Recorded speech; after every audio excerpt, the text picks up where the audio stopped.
साथियों, सब तो पहला मैं थोड़ा सारे का बहुत धन्यवादी हाँ कि अज तुसी शॉर्ट नोटिस ते सारे प्रेस वाले साथी इत्थे पहुंचे हो। नाल ही नाल साडे विचकार गौतम साहब जिहड़े कि ऑल इंडिया एससी सैल के चेयरमैन ने, वो अज साडे विचकार पहुंचे ने। मैं उन्होंने पंजाब प्रदेश कांग्रेस कमेटी वालों पहली बारी कांग्रेस कमेटी के दफ्तर ते पंजाब पहुंचन ते आगमन ते मैं उन्होंने जी आया ते उन्होंने स्वागत करता। बहुत ही आदरणीय साडे साबका मुख्यमंत्री चन्नी साहब, रविंदर डालवी जी साडे इंचार्ज, सत्कारयोग Sardar Amar Singh ji member of parliament, बहुत सत्कारयोग साडे डैनी साहब ते सत्कारयोग साडे सुधीर जी जिहड़े इंचार्ज ने एससी सैल दे, वो भी इत्थे विराजमान ने। और चेयरमैन साडे एससी सैल अदीप वैद साहिब, उप चेयरमैन साडे कोटली साहिब, सत्कारयोग senior leader madam Aruna Chaudhary deputy leader, माफी चाहना उन्होंने नाम है बाद विच ले रहे, राजकुमार वेरका साहिब, सुरिंदर चौधरी जी, साडे पवन आदिया साहब, मोहम्मद सदीक साहब साडे मैंबर ऑफ पार्लियामेंट रहे हैं, बलविंदर धारीवाल साहब MLA बैठे ने, होर साडे मोहन सिंह फलियावाला साहब DC जी, लखी पखोगे, तमाम साथी, भलाईपुर साहब। साथियों, अज साडे वास्ते बहुत चंगी गल है कि साडे विचकार गौतम जी आए हैं और ये आने वाले दिनों च किस प्रकार कांग्रेस पार्टी नूं ते एससी सैल नूं संगठन नूं ते साडे गरीब भरावां नूं किद्दां उन्हां दी लड़ाई लड़नी है ते ग्राउंड लैवल ते होर किद्दां मजबूत करना है और कांग्रेस पार्टी दे विच किस प्रकार उन्होंने नाल लैके और किस तरह अगे मजबूती वाल वधना, उहदे बारे अज विस्तारपूर्वक वो चर्चा भी करनगे। अज एससी सैल की साडी मीटिंग भी है ऊपर। उस तो पहला वो तुहानूं आपदे विचार जां अज की विजिट बारे वो तुहाडे नाल गलबात करनगे। हुण मैं बेनती करांगा गौतम साहब नूं कि वो अज दी पंजाब दी और कांग्रेस भवन च उन्हां दे आउण दी फेरी बारे विस्तार पूर्वक आपसे बातचीत रखेंगे। गौतम साहब। नमस्कार साथियों, सबसे पहले तो मैं स्टेट कांग्रेस कमेटी के सभी वरिष्ठ नेताओं का और सभी प्रेस के पत्रकार साथियों का स्वागत करता हूं। सभी को नमस्कार, सत श्री अकाल, जय भीम। साथियों, हमने ये लक्ष्य तय किया है कि हम पंजाब के एक एक गांव तक संविधान का पाठ शुरू करेंगे। एक एक गांव में हर जातियों से निकालकर प्रतिनिधि ढूंढकर उनके बीच में संविधान ने उनको क्या दिया, कौन से अधिकार संविधान ने उनको दिए जो पंजाब की सरकार ने और केंद्र में मोदी जी की सरकार ने उनसे छीन लिए। हम वो भी बताएंगे और साथ ही साथ ये भी बताएंगे कि आजादी का आंदोलन किस पार्टी के नेतृत्व में लड़ा गया, किस पार्टी के नेता आजादी के आंदोलन में जेल गए, किस पार्टी के जुड़े लोगों ने आजादी के आंदोलन में कुर्बानी दी। वो कौन सी पार्टी है जिसने आधुनिक भारत का सपना देखा, वो कौन सी पार्टी है जिसने मनुस्मृति के स्थान पर एक ऐसा संविधान डॉक्टर बाबा साहेब अम्बेडकर जी के नेतृत्व में दिया जिसने जिस देश में हर 50 किलोमीटर पर भाषा और संस्कृति बदल जाती हो, जिस देश में 6,743 जातियां हों, जिस देश में अनेकों धर्म, अनेकों भाषाएं हों, जो देश आजादी से पहले 562 रियासतों में बटा हो, ऐसे देश को एक मजबूत सशक्त राष्ट्र के रूप में तैयार करना कितना बड़ा मुश्किल काम था। लेकिन नेहरू जी की सोच और डॉक्टर बाबा साहेब अम्बेडकर जी का विजन, और उसमें गांधी जी, मौलाना अब्दुल कलाम आजाद, सरदार पटेल और इस प्रकार के कई सारे बड़े नेताओं का जो विजन था, उन्होंने मिलकर एक ऐसे आधुनिक भारत का सपना देखा जिसमें तमाम जाति धर्म के, अलग अलग भाषाओं के बोलने वाले लोग, तमाम संस्कृतियों के लोग मिलकर रह सके और एक मजबूत सशक्त राष्ट्र बन सके, और वो बना भी।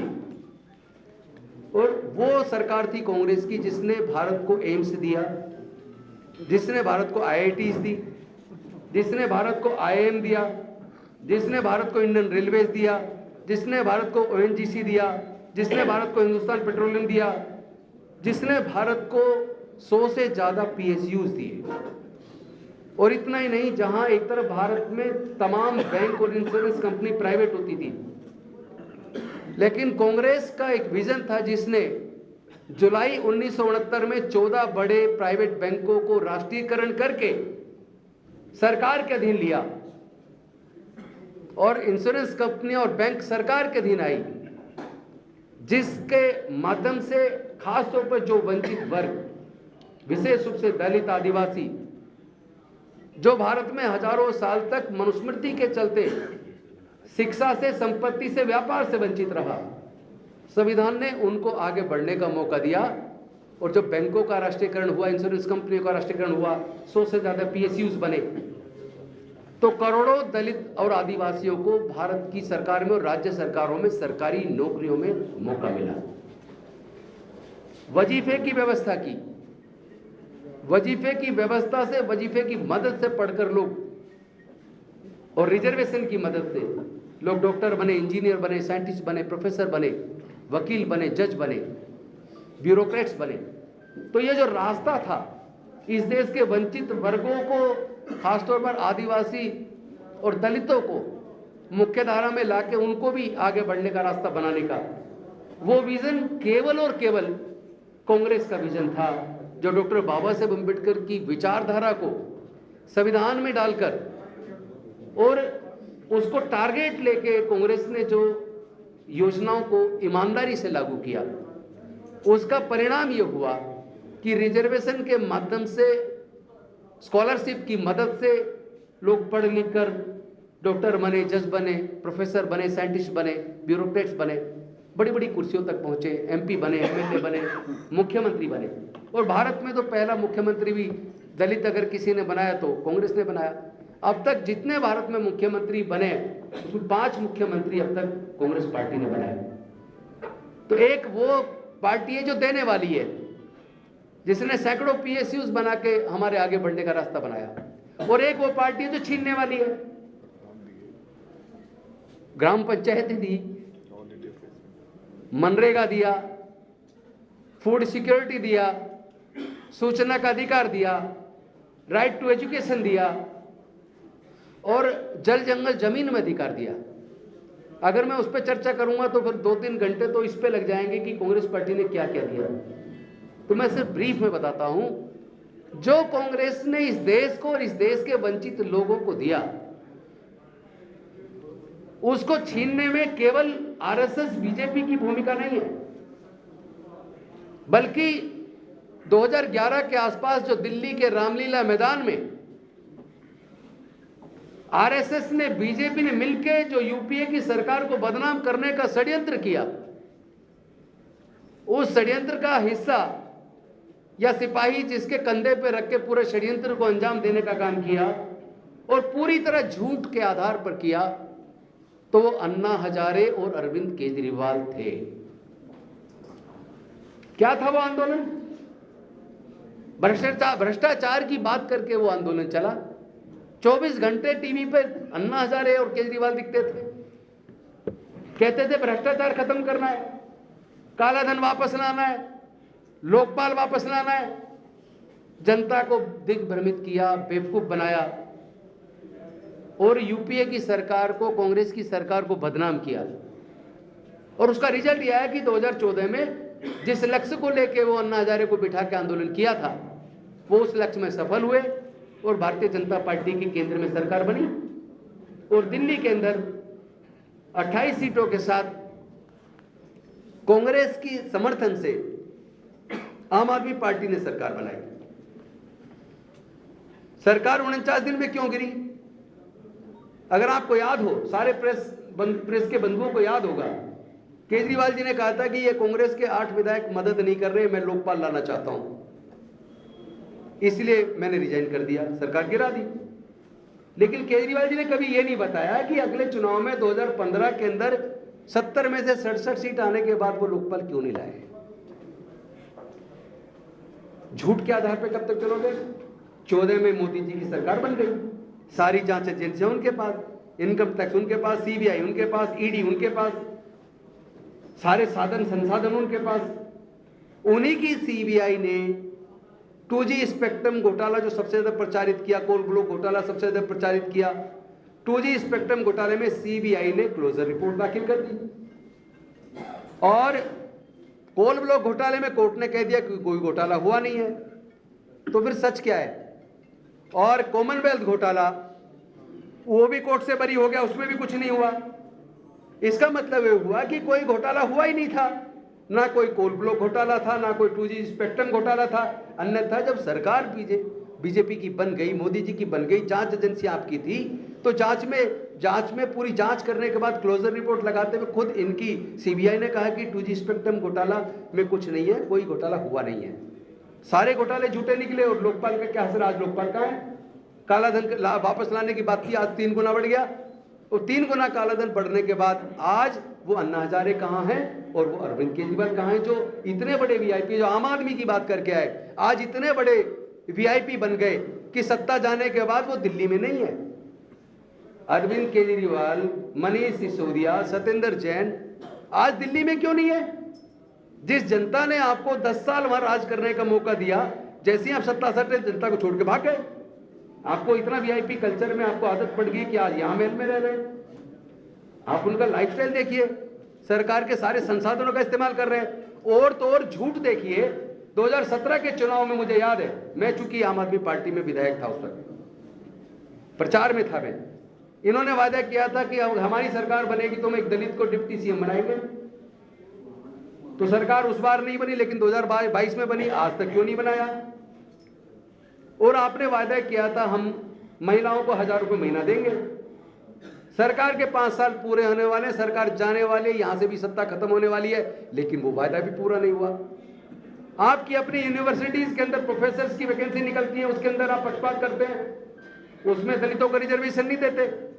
और पंजाब भारत का नंबर 1 ऐसा प्रदेश है जहां दलितों की जनसंख्या, आज अगर जनगणना होगी तो शायद 38 से 40% दलित पंजाब के अंदर हैं। लेकिन आपको मौका मिला दिल्ली में सांसद बनाने का, लोग राज्यसभा भेजने का, दिल्ली में सरकार बनी दलित मुस्लिम के दम पर, लेकिन 3 राज्यसभा भेजे। कौन भेजे? तीनों स्वर्ण जाति के भेजे। और जब पंजाब की बात आई, पंजाब में 7 राज्यसभा सांसद भेजने थे, तो जिस प्रदेश में दलित की जनसंख्या लगभग 38 से 40% है और जिन्होंने भर भर के वोट देके जिताया, जब राज्यसभा में उनको हिस्सेदारी, रिप्रेजेंटेशन देने की बात आई, तो आपने वहां भी उनको 7 में से 1 सीट तक भी किसी दलित को नहीं दी, किसी ओबीसी को नहीं दी। तो ये जातिवादी लोग लगातार पंजाब की जनता के साथ धोखाधड़ी कर रहे हैं। कह के आए थे हम लोग नशे को बंद कर देंगे, तो मैं तो आप सबसे पूछना चाहता हूं, क्या पंजाब में नशा बंद हो गया? रोजगार देने की बात करते थे, क्या सबको रोजगार मिल गए? भ्रष्टाचार खत्म करने की बात करते थे, आज पंजाब के अंदर भ्रष्टाचार चरम पर है। तो झूठ के ऊपर, झूठ की बुनियाद पर कोई भी इमारत बनेगी तो उस इमारत का ध्वस्त होना तय है। और जिस झूठ की बुनियाद पर 2G स्पेक्ट्रम घोटाला, कोल ब्लॉक घोटाला, कॉमनवेल्थ घोटाला, काला धन वापस लाना है, भ्रष्टाचार खत्म करना है, इन सारी बातों को करके ही तो आम आदमी पार्टी का जन्म हुआ, और आज पंजाब के अंदर पंजाब की जनता के साथ आम आदमी पार्टी खुलेआम धोखा कर रही है, और उसके वीआईपी नेता जो सत्ता के बिना आप जिंदे नहीं रह सकते, दिल्ली हारते ही आज वो सत्ता का मजा पंजाब में ले रहे हैं। तो इन सब बातों का जवाब मुझे लगता है इनको देना पड़ेगा, और कोठी नंबर 50 का भी इन्हें बताना पड़ेगा। सरकार जनता का पैसा कलेक्ट, जो टैक्स से कलेक्ट होता है, जिससे सरकार चलती है, वो इसलिए नहीं होती कि आप महल बना के उसको एंजॉय करो। दिल्ली में शीश महल बनाया, आप शीश महल आपने चंडीगढ़ में बना लिया। तो ये धोखेबाजी आखिर कब तक चलेगी? शेड्यूल्ड कास्ट कमीशन जिसमें 11 मेंबर होते थे, उसको आपने घटा के 6 कर दिया, और केवल 6 ही नहीं किया, उसकी सारी शक्तियां खत्म कर दी। आज शेड्यूल्ड कास्ट कमीशन जिसकी जिम्मेदारी बनती है सरकार की पॉलिसीज पर नजर रखना कि वो SC ST के जुड़े हुए विकास की योजनाओं को सरकार ठीक से इंप्लीमेंट कर रही है या नहीं कर रही है, और अगर कोई दलित उत्पीड़न होता है तो उनके केसेस को टेकअप करना, वहाँ विजिट करना, उनकी बात सुनना, उनको न्याय दिलवाना, जिसके लिए शेड्यूल्ड कास्ट कमीशन बना। इन्होंने तो शेड्यूल्ड कास्ट कमीशन को भी डिफंक्ट कर दिया। आज वहाँ कोई जाता ही नहीं, चूंकि पता वहाँ से कोई न्याय मिलना नहीं है, और जो चला जाता है वो धक्के खाता रहता, तारीख पे तारीख, लेकिन कोई काम होता नहीं है। और भ्रष्टाचार यहाँ चरम पर है, कोई काम बिना पैसे दिए होता नहीं है। तो आज मुझे लगता है कि पंजाब की जनता आज परेशान है, दर्द में है, करा रही है कि क्या कह के हमारा वोट झूठ बोल के लिया था, और इन्होंने धोखेबाजी के सिवाय कुछ किया नहीं है। इसका जवाब पंजाब की जनता आने वाले समय में इस सरकार को देगी। साथ ही साथ जिस प्रकार केंद्र की सरकार ने मनरेगा को खत्म कर दिया, उसी प्रकार यहां भी जितनी योजनाएं, स्कॉलरशिप सुना है, वो बच्चे के लिए शादी के लिए सगन की कोई व्यवस्था थी, 51,000 देते थे, 2-2 साल बाद सगन का पैसा मिलेगा, जबकि लोगों को मदद हो जाती, चलो शादी में पैसा काम आ जाएगा। अब वो सगन का पैसे के लिए अगर 2 साल लड़की का पता इंतजार करेगा, तो इस सगन की योजना का फायदा क्या है? ये धोखेबाजी आखिर किस लिए? या तो आप स्वीकार कीजिए आप फेल हैं, पंजाब की सरकार पूरी तरह विफल है, मान सरकार पूरी तरह फेल है, इनके बस की सरकार चलाना नहीं है। ये केवल मार्केटिंग कर सकते हैं, ये मार्केटिंग पे हजारों करोड़ रुपए खर्च कर सकते हैं, लेकिन योजनाओं को जमीन पर उतारने में पूरी तरह विफल यहां है। और जिस तरह दिल्ली के अंदर जय भीम मुख्यमंत्री प्रतिभा विकास योजना बनाकर दिल्ली के 15,000 बच्चों को सिविल सर्विसेज, इंजीनियरिंग, मेडिकल, तमाम तरह के कॉम्पिटिटिव एग्जाम्स की कोचिंग की व्यवस्था मैंने मंत्री रहते उनके साथ की थी।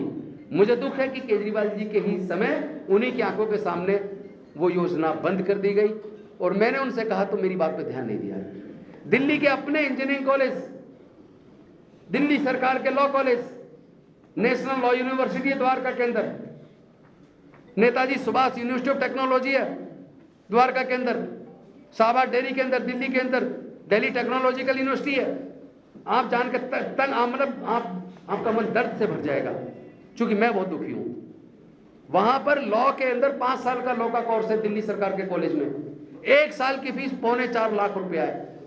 उसमें हॉस्टल का खर्चा नहीं है, किताबों का खर्चा नहीं है, ट्रांसपोर्ट का खर्चा नहीं है, और एडमिशन के टाइम पे कोचिंग 2 से 3 लाख रुपए की कोचिंग, और एडमिशन हो गए तो 5 साल, 1 साल का खर्चा 5 लाख, 5 साल की लॉ की डिग्री करने के लिए 25 लाख प्लस 3 लाख 28 लाख रुपया चाहिए। शेड्यूल्ड कास्ट, शेड्यूल्ड ट्राइब जिनकी 99% जनता 5,000 से 20,000 रुपये महीना कमाती है, क्या वो अपने बच्चे के 25 लाख रुपए का खर्च उठा सकती है? एक भी उनकी स्कॉलरशिप की योजना नहीं है। मुझे दुख है, यहाँ पंजाब का भी वही हाल कर दिया, यहाँ भी स्कॉलरशिप लगभग बंद है, स्कॉलरशिप का पैसा बच्चों को मिल नहीं रहा है, और पैसे के अभाव में उनकी पढ़ाई छूट रही है। दिल्ली के अंदर कोई रिकॉर्ड चेक कर ले, नेशनल लॉ यूनिवर्सिटी के अंदर पढ़ने वाले दलित छात्र और इंजीनियरिंग कॉलेज में पढ़ने वाले छात्र पढ़ाई क्यों छोड़ रहे हैं? क्योंकि पहली साल का फीस का इंतजाम बड़ी मुश्किल से कर्ज लेके करते हैं, सोचते हैं स्कॉलरशिप मिलेगा तो वहां से चुकता कर देंगे, स्कॉलरशिप आती नहीं है, अगले साल की फीस जमा करनी है, फिर से 4.25 लाख चाहिए, पैसा है नहीं। उधर जो पहली फर्स्ट ईयर के लिए जो फीस जमा करने के लिए पैसा लिया था ब्याज पे, उसका ब्याज चढ़ रहा है, ऊपर से सेकेंड ईयर की फीस, पैसा नहीं है तो सुसाइड करेगा या पढ़ाई बीच में छोड़ देगा। और केवल इससे दलित प्रभावित नहीं है, जनरल कैटेगरी का भी 75% परिवार ऐसे हैं जो ये 20-25 लाख रुपए की फीस देने में सक्षम नहीं है। तो ये सरकार न दलित की है और न ही ये किसी दूसरे की है। ये सरकार भ्रम डालकर, मार्केटिंग कर कर लोगों को बेवकूफ बनाकर सरकार बनी है। इसमें सच्चाई नाम की चीज नहीं है। आने वाले समय में पंजाब की जनता और विशेष रूप से मेरे दलित समाज के अम्बेडकरवादी लोग, संत गुरु रविदास जी को मानने वाले लोग, महर्षि वाल्मीकि जी को मानने वाले लोग, कबीर साहब को मानने वाले लोग, ये तो पूरी तरह कमर कस के तैयार है कि इनको जवाब देना है। हमें देने वाली सरकार कौन है? हमें तो जो कुछ मिला कांग्रेस से मिला, वजीफा मिला तो कांग्रेस से मिला, सरकारी नौकरी मिली तो कांग्रेस से मिली, और हमें अगर रिजर्वेशन से हमें सत्ता में भागीदारी मिली तो वो भी कांग्रेस से मिली, मुख्यमंत्री बनने का मौका मिला तो वो भी कांग्रेस से मिला। तो हमें तो जो भी कुछ मिला वो कांग्रेस के टाइम पे मिला है। बाकी ने झूठ बोल के सत्ता तो पाई, हमें इमोशनल ब्लैकमेल करके, क्योंकि देश का दलित आदिवासी बड़ा भोला भाला इमोशनल समाज है, वो उसको इमोशनल करके झूठ बोलकर भ्रष्टाचार खत्म करने का सपना दिखा के सबके हिस्से में कुछ ना कुछ आएगा ये दिखा के इन्होंने हमारे वोट पे डाका डाला, और ये भी बेवकूफ़ बनाया आपको डिप्टी सीएम बनाएंगे। समाज मुड़ गया, लेकिन आज समाज करा रहा है, और मैं जानता हूँ आने वाले समय में हमारे समाज के लोग, पंजाब के लोग, पंजाब की जनता इस धोखेबाज सरकार को जवाब जरूर देगी। बहुत बहुत धन्यवाद। आप लोग कोई सवाल पूछना चाहें तो पूछिए। गौतम सर, ये पंजाब में तो वैसे बोली भी है कि बिना सीएम फेस के हम लड़ रहे हैं बघेल साहब। देखिए, आइडियोलॉजी महत्वपूर्ण होती है, लेकिन आप भी जिस तरह बात आइडियोलॉजी महत्वपूर्ण होती है, चेहरा महत्वपूर्ण नहीं होता। पार्टी तय करती है, और पार्टी में एक से कदावर, एक से काबिल नेता है। पार्टी समय आने पर तय कर लेगी, और पार्टी मजबूती के साथ पंजाब की जनता के साथ, पंजाब की जनता के मुद्दों के साथ खड़ी है, और हमारे लिए चेहरे से महत्वपूर्ण है पंजाब की जनता और जनता के मुद्दे हैं।